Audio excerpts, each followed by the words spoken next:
ಎಲ್ರಿಗೂ ನಮಸ್ಕಾರ. Welcome back to Sandhya Shetty's kitchen. ಇವತ್ತೊಂದು ಸ್ಪೆಷಲ್ ರೆಸಿಪಿ ಜೊತೆ ಬಂದಿದ್ದೀನಿ. ಹೆಚ್ಚಿನವರು ಮೀನು ಸಾರು ಮಾಡುವಾಗ ಮೀನಿನ ತಲೆನ ಹಾಕೋದಿಲ್ಲ, ಎಸೆದು ಬಿಡ್ತಾರೆ ಅದನ್ನು. ಆದರೆ ಮೀನಿನ ತಲೆನಲ್ಲಿ ತುಂಬಾ ನ್ಯೂಟ್ರಿಯೆಂಟ್ಸ್ ಇರುತ್ತೆ ಅಂತ ಹೇಳ್ತಾರೆ. ತುಂಬಾ ಒಳ್ಳೆಯದು ಆರೋಗ್ಯಕ್ಕಿದು.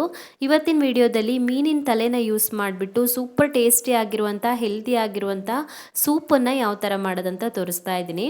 ಸೊ ಮೀನಿನ ತಲೆದು ಸೂಪ್ ಮಾಡೋದಕ್ಕೆ ನಾನಿಲ್ಲಿ ಒಂದು ಅಂಜಲ್ ಮೀನಿನ ತಲೆನ ತೊಗೊಂಡಿದ್ದೀನಿ. ನಾನು ಇದನ್ನ ಕಟ್ ಮಾಡ್ಕೊಂಡಿದ್ದೀನಿ ಸಣ್ಣ ಸಣ್ಣ ಪೀಸ್ಗಳಾಗಿ. ನೀವು ಬೇಕಾದರೆ ಇಡಿಯಾಗಿನೂ ಇಟ್ಕೊಳ್ಬೋದು.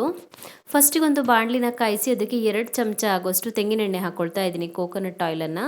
ಎಣ್ಣೆ ಚೆನ್ನಾಗಿ ಕಾದ ನಂತರ ಅದಕ್ಕೆ 1 ಟೇಬಲ್ ಸ್ಪೂನ್ ಆಗೋಷ್ಟು ಸಣ್ಣಗೆ ಹೆಚ್ಕೊಂಡಿರುವಂಥ ಬೆಳ್ಳುಳ್ಳಿ ಮತ್ತು 1 ಟೇಬಲ್ ಸ್ಪೂನ್ ಆಗೋಷ್ಟು ಸಣ್ಣಗೆ ಹೆಚ್ಕೊಂಡಿರುವಂಥ ಶುಂಠಿ ಹಾಕೋಬೇಕು.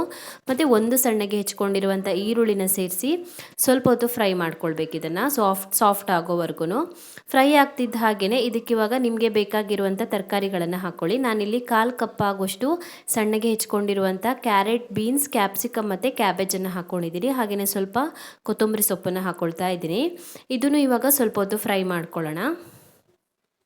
ಒಂದು 2 ನಿಮಿಷದವರೆಗೂ ಇದೇ ರೀತಿಯಾಗಿ ತರಕಾರಿಗಳನ್ನು ಫ್ರೈ ಮಾಡ್ಕೊಳ್ಬೇಕು. ಉರಿನ ಮೀಡಿಯಮ್ ಫ್ಲೇಮಲ್ಲಿ ಇಟ್ಕೊಂಡು ಫ್ರೈ ಮಾಡ್ಕೊಳ್ಳಿ. ಸೊ ಒಂದು 2 ನಿಮಿಷ ತರಕಾರಿಗಳನ್ನು ಫ್ರೈ ಮಾಡ್ಕೊಂಡು ನಂತರ ಇದಕ್ಕೆ ಇವಾಗ ಟೊಮ್ಯಾಟೊ ಪೇಸ್ಟ್ ಹಾಕ್ಕೊಳ್ತಾ ಇದ್ದೀನಿ. 1 ಟೊಮ್ಯಾಟೊನ ರುಬ್ಬಿಟ್ಟು ಆಲ್ರೆಡಿ ಪೇಸ್ಟ್ ಮಾಡಿ ಇಟ್ಕೊಂಡಿದ್ದೆ, ಅದನ್ನ ಹಾಕ್ಕೊಂಡಿದ್ದೀನಿ. ಮತ್ತು ರುಚಿಗೆ ತಕ್ಕಷ್ಟು ಉಪ್ಪನ್ನು ಹಾಕ್ಕೊಂಡಿದ್ದೀನಿ. ಸೊ ಟೊಮ್ಯಾಟೊ ಪೇಸ್ಟನ್ನು ಸೇರಿಸ್ಬಿಟ್ಟು ಮತ್ತೆ ಸ್ವಲ್ಪ ಹೊತ್ತು ಫ್ರೈ ಮಾಡ್ಕೊಳ್ಳೋಣ. ಮತ್ತು 1 ನಿಮಿಷದವರೆಗೂ ಫ್ರೈ ಮಾಡ್ಕೊಳ್ಳೋಣ. ನಂತರ ಇದಕ್ಕೆ 1 ಟೇಬಲ್ ಸ್ಪೂನ್ ಆಗೋಷ್ಟು ಕಾಳುಮೆಣಸಿನ ಪುಡಿನ ಹಾಕ್ಕೊಳ್ಬೇಕು, ಬ್ಲ್ಯಾಕ್ ಪೆಪ್ಪರ್ ಪೌಡರ್ನ. ಹಾಗೆಯೇ 1 ಟೇಬಲ್ ಸ್ಪೂನ್ ಆಗೋಷ್ಟು ಸೋಯಾ ಸಾಸ್ನ ಹಾಕ್ಕೋಬೇಕು. ಸೊ ಸಾಸ್ ಇದ್ದರೆ ಹಾಕ್ಕೊಳ್ಳಿ, ಇಲ್ಲ ಅಂದರೂ ಕೂಡ ಪರವಾಗಿಲ್ಲ. ಸೊ ಪೆಪ್ಪರ್ ಪೌಡರ್ ಮತ್ತು ಸಾಸ್ನ ಹಾಕಿಬಿಟ್ಟು ಚೆನ್ನಾಗಿ ಮಿಕ್ಸ್ ಮಾಡ್ಕೊಳ್ಬೇಕು. ಚೆನ್ನಾಗಿ ಮಿಕ್ಸ್ ಮಾಡ್ಕೊಂಡ ನಂತರ ಇದಕ್ಕಿವಾಗ ನೀರನ್ನು ಹಾಕ್ಕೊಳ್ಳೋಣ. ನಾನಿಲ್ಲಿ 3 ಲೋಟ ಆಗೋಷ್ಟು ನೀರನ್ನು ಹಾಕ್ಕೊಳ್ತಾ ಇದ್ದೀನಿ.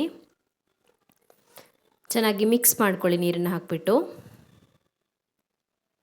ನೋಡಿ, ಈ ಥರ ಇರಬೇಕು ಕನ್ಸಿಸ್ಟೆನ್ಸಿ. ನೀರನ್ನು ಸೇರಿಸಿ ರುಚಿಗೆ ತಕ್ಕಷ್ಟು ಉಪ್ಪನ್ನು ಹಾಕ್ಕೊಳ್ಳೋಣ. ನೀವು ಮೀನಿಗೆ ಮತ್ತು ಉಪ್ಪು ಹಾಕಿಟ್ಕೊಳ್ಳೋ ಅವಶ್ಯಕತೆ ಇಲ್ಲ. ಮೀನಿಗೆ ಉಪ್ಪು ಹಾಕಿಟ್ಕೊಂಡಿದ್ರೆ ಇವಾಗ ಉಪ್ಪನ್ನು ನೋಡಿಬಿಟ್ಟು ಹಾಕ್ಕೊಳ್ಳಿ. ಹಾಗೆಯೇ 1 ಟೇಬಲ್ ಸ್ಪೂನ್ ಆಗೋಷ್ಟು ಕಾರ್ನ್ಫ್ಲೋರ್ನ ತಗೊಂಡು ಅದಕ್ಕೆ 1/4 ಲೋಟ ಆಗೋಷ್ಟು ನೀರನ್ನು ಹಾಕಿ ಚೆನ್ನಾಗಿ ಮಿಕ್ಸ್ ಮಾಡಿ ಹಾಕ್ಕೊಳ್ಳಿ. ಈ ಥರ ಕಾರ್ನ್ಫ್ಲೋರನ್ನು ನೀರಲ್ಲಿ ಮಿಕ್ಸ್ ಮಾಡಿ ಹಾಕ್ಕೊಳ್ಳೋದ್ರಿಂದ ಸೂಪ್ಗೆ ತಿಕ್ಕಾಗಿರುವಂಥ ಕನ್ಸಿಸ್ಟೆನ್ಸಿ ಬರುತ್ತೆ. ಕಾರ್ನ್ಫ್ಲೋರ್ನ ಹಾಕಿಬಿಟ್ಟು ಮತ್ತೆ ಚೆನ್ನಾಗಿ ಮಿಕ್ಸ್ ಮಾಡ್ಕೋಬೇಕು. ಸೊ ಇದು ಒಂದು ಸಲ ಕುದಿಯೋದಕ್ಕೆ ಸ್ಟಾರ್ಟ್ ಮಾಡಿದ ನಂತರ ನಾವು ಆಲ್ರೆಡಿ ಕಟ್ ಮಾಡಿ ರೆಡಿ ಮಾಡಿ ಇಟ್ಕೊಂಡಿರುವಂಥ ಮೀನಿನ ತಲೆನ ಹಾಕ್ಕೊಳ್ಳೋಣ. ಒಂದು ಕುದಿ ಬರಬೇಕು. ಒಂದು ಕುದಿ ಬಂದಾದ ನಂತರ ಮೀನಿನ ತಲೆನ ಹಾಕೋಬೇಕು. ಸೊ ಕಟ್ ಮಾಡಿ ಇಟ್ಕೊಂಡಿರುವಂಥ ಮೀನಿನ ತಲೆನ ಹಾಕಿಬಿಟ್ಟು ಚೆನ್ನಾಗಿ ಮಿಕ್ಸ್ ಮಾಡಿಬಿಟ್ಟು ಇದನ್ನ ಇವಾಗ ಮೀಡಿಯಮ್ ಫ್ಲೇಮಲ್ಲಿ ಒಂದು 15 ನಿಮಿಷ ಆದ್ರೂ ಕುದಿಸ್ಕೊಳ್ಬೇಕಾಗತ್ತೆ. 10 ರಿಂದ 15 ನಿಮಿಷದವರೆಗೂ ಕುದಿಸ್ಕೊಳ್ಬೇಕಾಗತ್ತೆ. ಸೊ ಒಂದು 15 ನಿಮಿಷದವರೆಗೂ ಮೀಡಿಯಮ್ ಫ್ಲೇಮಲ್ಲಿ ಕುದಿಸ್ಕೊಂಡಿದ್ದೀನಿ. ಕೊನೆಯಲ್ಲಿ ಇದಕ್ಕೊಂದು ಸ್ವಲ್ಪ ಸ್ಪ್ರಿಂಗ್ ಆನಿಯನ್ ಹಾಕ್ಕೊಳ್ತಾ ಇದ್ದೀನಿ. ಸ್ಪ್ರಿಂಗ್ ಆನಿಯನ್ ಇಲ್ಲ ಅಂದರೆ ಕೊತ್ತಂಬರಿ ಸೊಪ್ಪನ್ನೇ ಹಾಕ್ಕೊಳ್ಳಿ.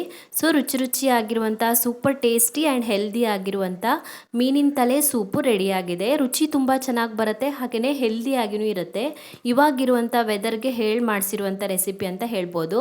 ನೆಕ್ಸ್ಟ್ ಟೈಮ್ ಮೀನಿನ ತಲೆನ ಎಸೆಯೋ ಬದಲು ಈ ಥರ ಸೂಪ್ ಮಾಡ್ಕೊಂಡು ಕುಡೀರಿ, ತುಂಬಾ ಚೆನ್ನಾಗಿ ಬರುತ್ತೆ. ಸೊ ಇವತ್ತು ಹಾಕಿರುವಂಥ ಫಿಶ್ ಹೆಡ್ ಸೂಪ್ ರೆಸಿಪಿ ನಿಮಗೆ ಇಷ್ಟ ಆಗಿದ್ದರೆ ವಿಡಿಯೋಗೊಂದು ಲೈಕ್ ಕೊಡಿ, ಕಮೆಂಟಲ್ಲಿ ತಿಳಿಸಿ ಹೇಗಿದೆ ಅಂತ. ಇನ್ನೂ ಹೆಚ್ಚಿನ ವಿಡಿಯೋಗಳಿಗೆ ನನ್ನ ಯೂಟ್ಯೂಬ್ ಚಾನಲನ್ನು ಸಬ್ಸ್ಕ್ರೈಬ್ ಮಾಡ್ಕೊಳ್ಳೋದನ್ನು ಮರಿಬೇಡಿ.